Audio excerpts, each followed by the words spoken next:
The mission of the Lear Center, which is, by the way, in its 15th year, is that we are studying and shaping the impact of entertainment and media on society. And all those words are important to us. Studying, we are a research entity. Shaping, we are also interveners, meddlers, and advocates, stirring the pot. Impact is immensely important to us.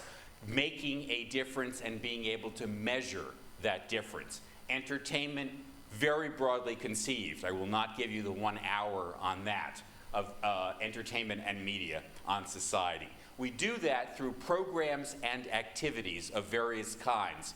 Some of you may not know, for example, that one of our great programs is the Image of the Journalist in popular culture that Joe Saltzman directs and has a recent project on the Washington Journalist.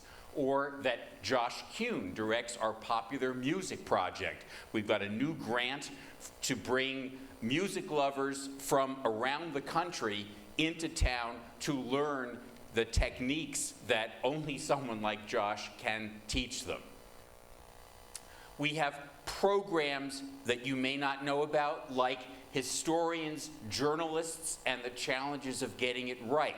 Very interesting collaboration with the American Historical Association. This past weekend, C-SPAN ran this, which was a panel I did in January at the American Historical Association, the third in a series of annual panels, and in this case, it's about obituaries, the most interesting writing in newspapers.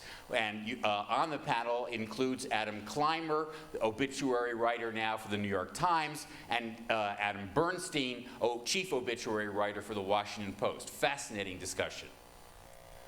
We run projects like the Ev Rogers Award, which will be given out this year, and I urge you to think about who would be the coolest person that could come to Annenberg and be honored for their thinking in the areas that Ev Rogers pioneered, including the diffusion of innovation.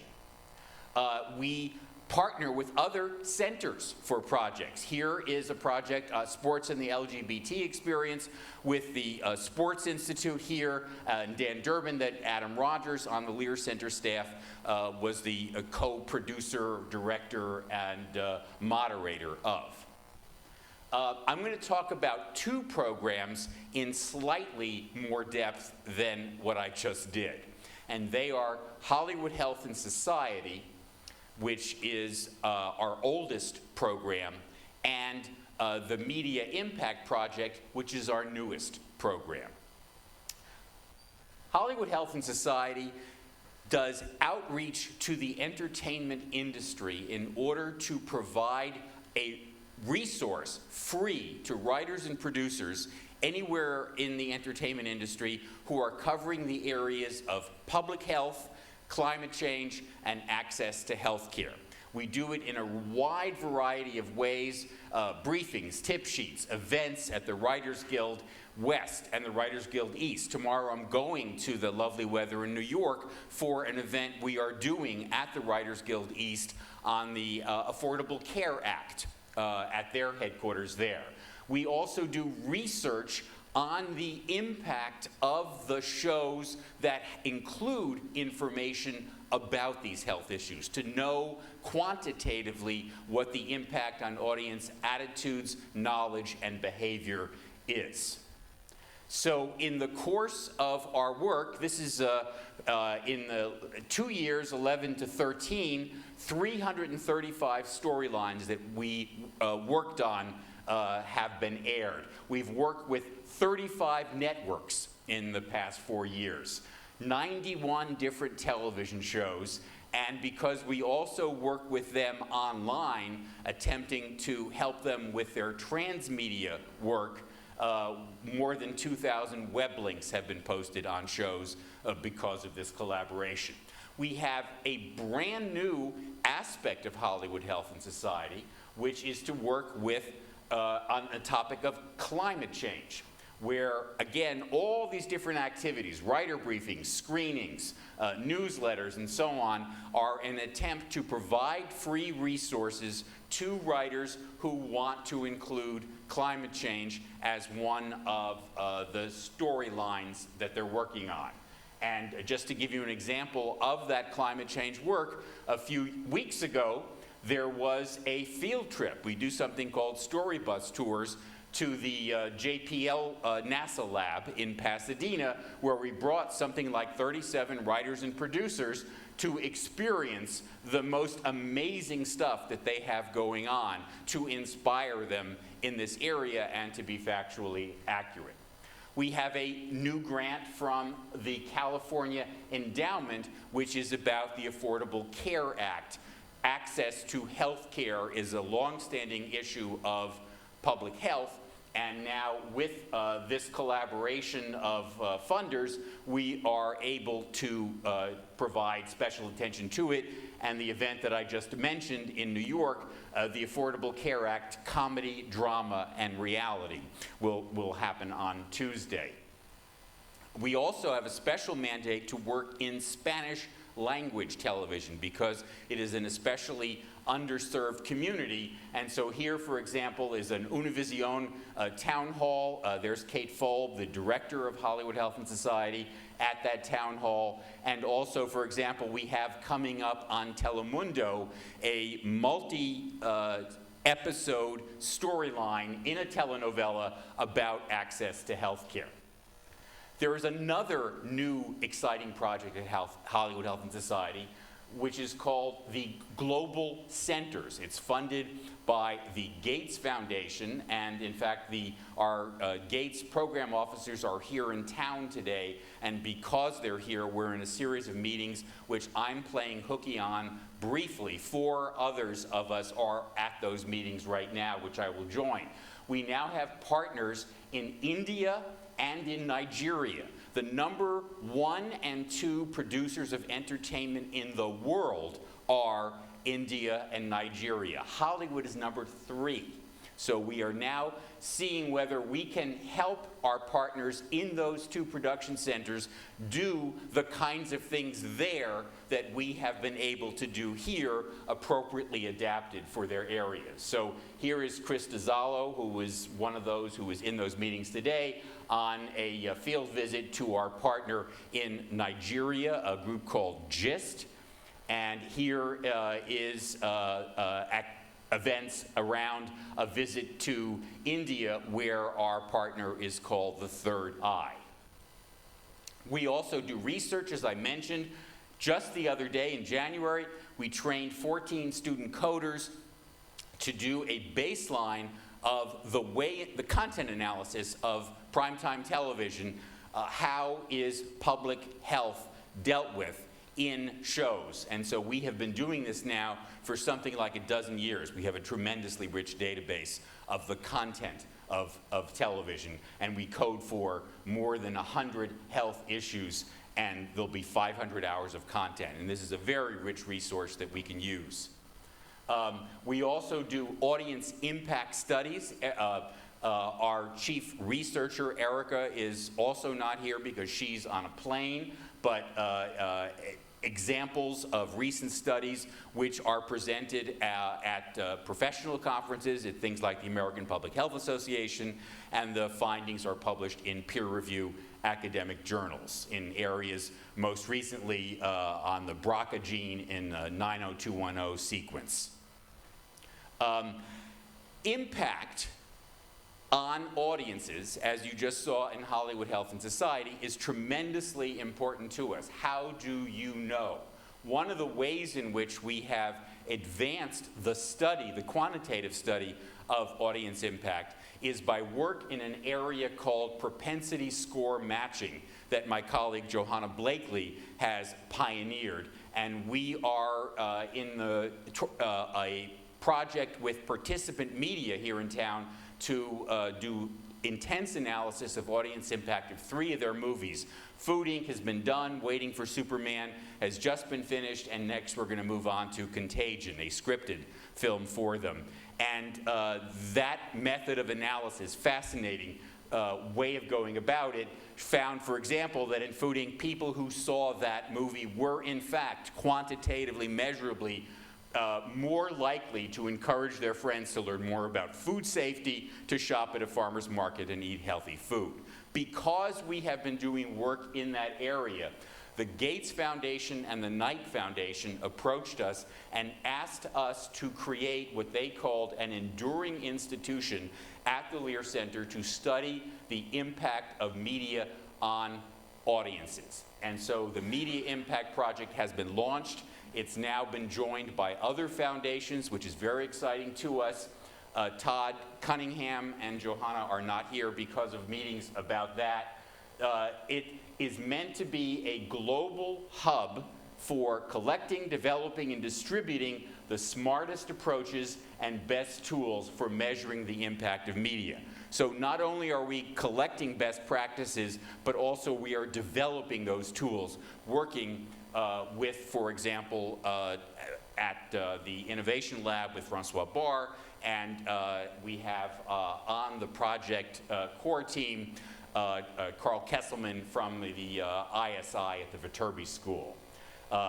Being a central resource, collecting best practices, creating a data analytics center, providing technical assistance to the grantees of the Gates Foundation and Knight Foundation to help them figure out how to evaluate the impact of their work, sharing findings, and then helping those grantees use that information in order to make data-driven decisions about their effort at impact. We have partners within USC and also beyond USC. This is an amazing collection of entities that we have been in discussions with, reaching out to, building partnerships in order to work with them to use their data sets and collaborate on efforts to increase their impact on audiences. Participant media, again, is relevant here.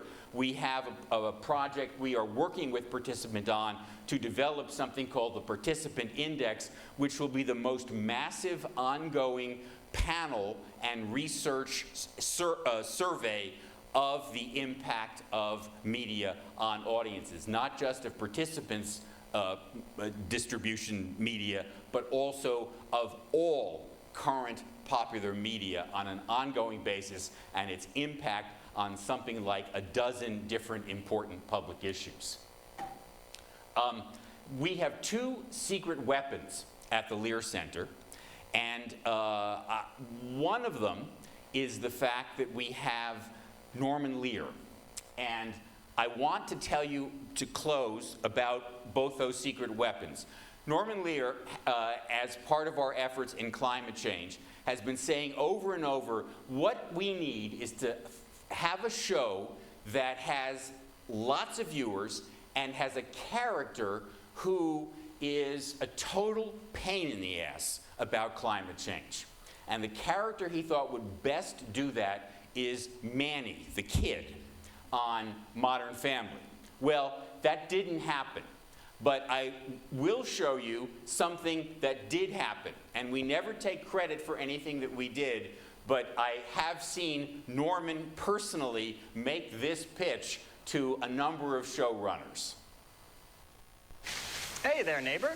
Oh, hey, it's Asher, right? Yeah, I just wanted to let you know, I think there might be something wrong with your air conditioner. Oh, really? Yeah, I mean, it just seems to be running a lot, even when it's kind of cool outside. Oh, no, my partner runs a little hot, so. Not as hot as our planet. Sorry, I don't mean to be that guy. It's just, we're all in this together. Yeah, I drive a Prius, so. And that's a nice little gesture. My car runs on reclaimed cooking oil. I have some literature if you want it. That's okay, save the paper. I haven't printed anything since 2004. I was going to email you. On your power-hungry computer? My entire house is solar-powered. I sell energy back to the grid and use that money to save polar bears. I'm an environmental lawyer, so, I'm pretty green. So is your lawn. I went drought tolerant. Succulents, indigenous plants, rock garden. My other daddy says your yard looks like a litter box. She's a cute kid. I remember when she was in disposable diapers. The other secret weapon we have is an amazing team. And before we go to Q&A, I would love to introduce to you those of the Lear Center who are not required to be in the meetings going on today. Would you all please rise and say hello to your colleagues?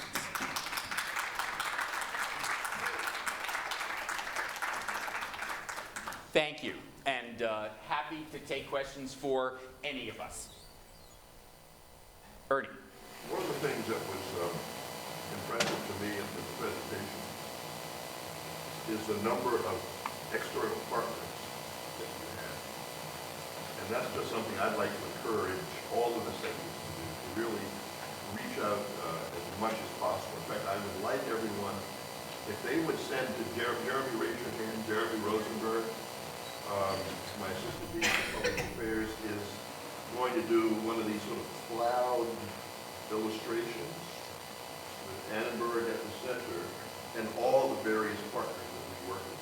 So if all of you would please send that to Jeremy, that list, and there was one that had like 9,000. Yeah, that was just for one project. Right, I understand. You have 9,000. Maybe 1,000 links. But that's really great. And if you would make that available to Jeremy. Great, absolutely. Jonathan Aronson, he must have a question. I got in too long. He has just doubts, not questions. And I missed the key part because I came in late. So. Okay, so I just want to follow up on from the Center on Public Diplomacy.